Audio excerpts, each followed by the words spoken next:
12 years ago, one man picked up a steel chair and ended the greatest brotherhood this business has ever produced. The other man picked up that exact same chair and threw it away. He had the match won, referee down, no cameras that mattered, nobody would have stopped him, and he threw it away. That one decision, that 1 second of hesitation in a football stadium in Minnesota is the entire story of Roman Reigns and Seth Rollins. Because this was never about a championship. It was never even about revenge. This was about two men who spent 12 years trying to prove something to each other, and only one of them understood what he was actually chasing. Let me show you what most people watching that match completely missed. June 2nd, 2014. The Shield were, without exaggeration, the most protected act in the entire company. 3 men who came through the crowd instead of down a ramp. 3 men who almost never lost.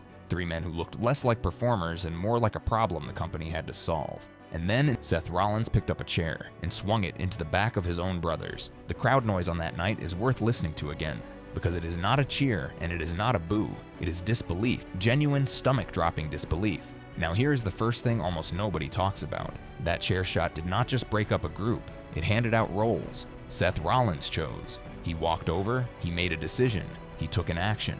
That is a person with agency. Audiences are wired to respect that, even when they hate the person doing it. He became the villain, and villains who choose their own villainy are the ones people remember. Roman Reigns did not choose anything. Roman Reigns got hit in the back. He was the one it happened to. He was the victim of the story, and from that night forward, the company built his entire character around being the man who deserved things. And that is the difference Seth took. Roman was given. 12 years later, that is still the argument between them. It just took both of them a decade to figure out that is what they were arguing about. But the split did something else too. Something the company could not have planned for. It did not just create 2 characters. It created 2 completely different definitions of what greatness even means in this business. And those 2 definitions were about to go to war. Watch what happens to Seth Rollins after that betrayal, because it is one of the fastest ascents in the history of the business. Less than a year later, at the biggest show of the year, he runs down to the ring in the middle of the main event, cashes in his contract, turns a one-on-one match into a 3-way, and pins Roman Reigns to walk out as the world champion.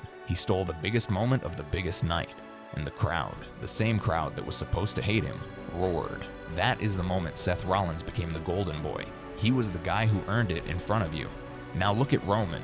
Roman Reigns was given the exact treatment that had been built for John Cena a decade earlier.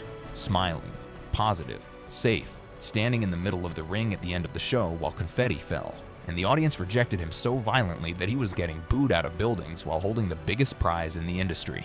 People love to say the fans hated Roman.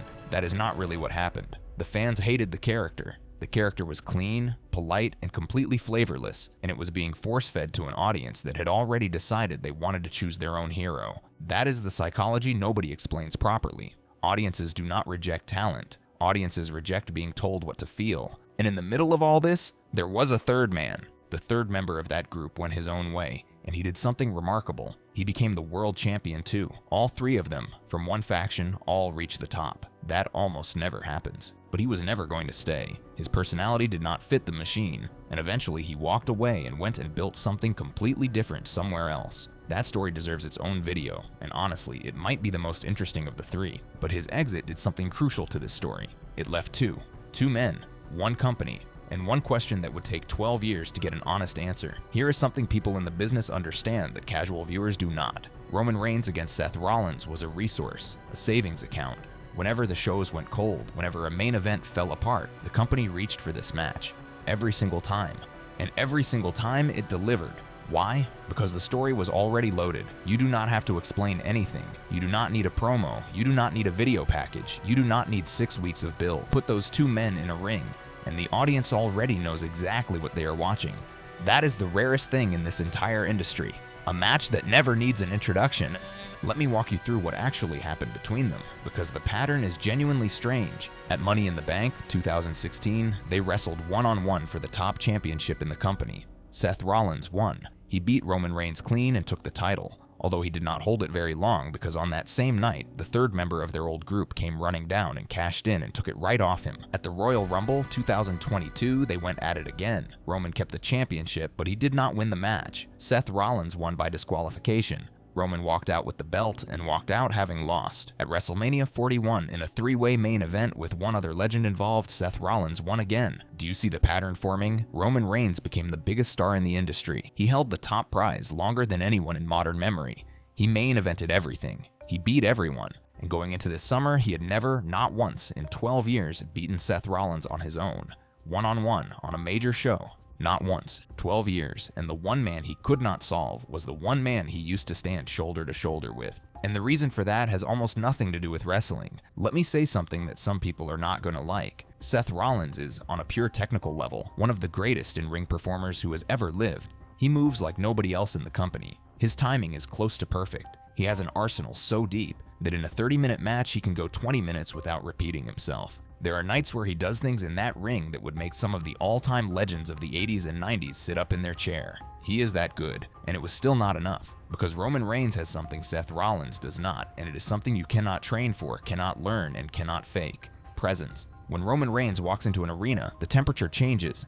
He does less than anybody else on the roster, and everybody looks at him anyway. He can stand in the middle of a ring, silent, for 45 seconds, and 20,000 people will hold still with him. Here's the uncomfortable truth about professional wrestling, and it is the reason so many brilliant performers never break through. In-ring ability might be the last thing that makes you a star. It matters. It absolutely matters, but it sits behind presence, behind aura, behind the ability to make people believe you are important. Roman figured that out, reinvented himself as the tribal chief, and became the biggest thing this business had produced in over a decade. He held the Universal Championship for 1,316 days, the longest world title run the company had seen in more than 30 years. Now think about what that did to Seth Rollins. He did everything right. He was the one with the talent. He was the one who worked every single week, on every television show, in every town, holding the entire product together while it needed holding. And Roman Reigns showed up when he felt like it, wrestled a handful of times a year, and was still, unquestionably, the biggest star in the building. Seth carried the shows. Roman owned them, and Roman knew it.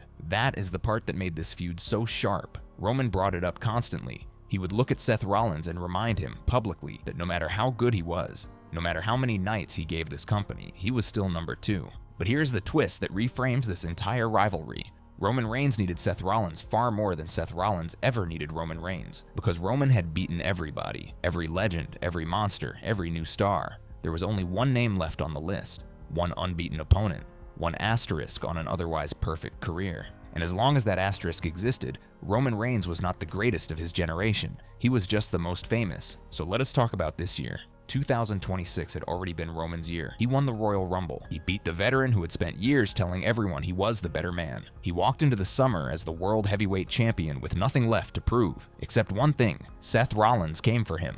And the promos in the weeks before this match were some of the most honest television this company has produced in years, because both men said the quiet part out loud. They both admitted they are closer to the end of their careers than the beginning. That is a genuinely rare thing to hear from performers at this level. Nobody in this business says that. Everybody pretends the clock is not running.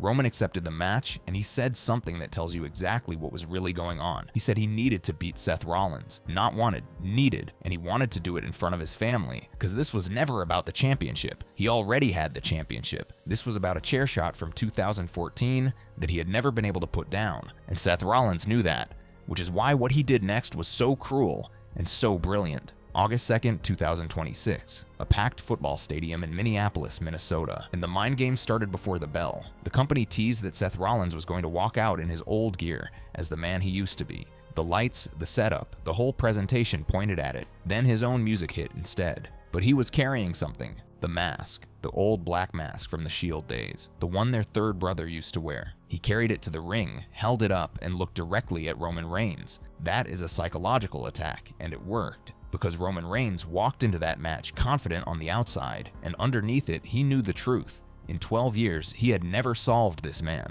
What followed was, by almost every account, the best match of the year. Seth outworked him early. Faster, sharper, more precise. He caught Roman with a sling blade, a kick to the knee, a super kick, and when Roman went for his big shot, Seth countered it and sent him to the floor and hit him with a series of dives. Then Roman found his footing and the size difference started to matter. He caught Seth in a guillotine, lifted him off the ground, and drove him through the Spanish announce table. And then he taunted him. He mocked him for playing high school football. He called him number 2. That is the whole feud in one insult. Seth answered it by putting Roman through the other announce table. The referee counted them both out. They both made it back at 9. Barely. And then the match turned into something else entirely. It stopped being a fight and became an argument because they started using each other's moves. Roman hit Seth with Seth's own finish. Seth hit Roman with Roman's. Both men reached into the other's toolbox because their own was not enough. And there is no better way to say I do not think I can beat you being myself than that. Seth hit the rebound clothesline, their third brother's move. He went for his finish too, and Roman caught it and turned it into the same move himself. Two men in the middle of the biggest match of their lives, both reaching for a man who is not even in this company anymore. Because the truth is, none of this exists without those three. The Shield is the reason both of them are standing there. And then, the moment. The referee went down, and Seth stomped him for good measure. Seth rolled outside and came back with a steel chair, the exact same weapon that started all of this 12 years earlier. Roman turned around, saw it, and knocked it out of his hands. And then he picked it up. He had it. Referee down. Seth on the mat, 12 years of frustration in his hands, and he threw it into the crowd. That is the moment the story ended, not the finish, that. Because Roman Reigns did not want to beat Seth Rollins. He wanted to beat him without becoming him. What followed was a standoff, then punches, then everything both men had left. Seth hit his finish. He climbed for another one. Roman ducked it. Spear, spear, spear. 3 of them, because Roman Reigns had learned. He had spent 12 years watching this man survive, and this time he was not going to leave a single drop in the tank. 1, 2, 3, 33 minutes and 33 seconds. Roman Reigns retains. No interference, for the first time in 12 years, and then nobody moved. They both sat down, opposite corners of the ring, and they just looked at each other across it. No talking for the crowd, no posing. Two men who had known each other for 15 years sitting in silence, 20,000 people watching them do absolutely nothing. Then Roman Reigns raised his fist, the Shield fist, the one they used to put together before every fight. And Seth Rollins got up, walked to the middle, and met him there. Then he set that old mask down on the mat at Roman's feet, and he left it there. The commentator said it out loud, every loose end tied up. The next night on television, they were in Iowa. Seth Rollins is from Iowa. Roman Reigns walked out as the champion who had just beaten their hometown hero, and the crowd booed him for it, and he let them sing Seth's song anyway. Then he said this. He called Seth Rollins his brother. He said the two of them had found some peace. He got interrupted almost immediately. Another challenger calling him a fraud, demanding his own clean shot without any family interference, which tells you the machine has already moved on. But those two men have not, and they will not, because that chair shot in 2014 made them both. It gave one of them a villain to be and the other one a ghost to chase, and neither of them ever really escaped it. 12 years ago, a chair ended a brotherhood. 2 weeks ago, refusing one gave it back. If you enjoy long-form breakdowns like this, subscribe. I put out new ones every week, and the next one is already up. Because if you think that betrayal was the most important thing that happened to those 3 men, wait until you find out what happened to the one who walked away.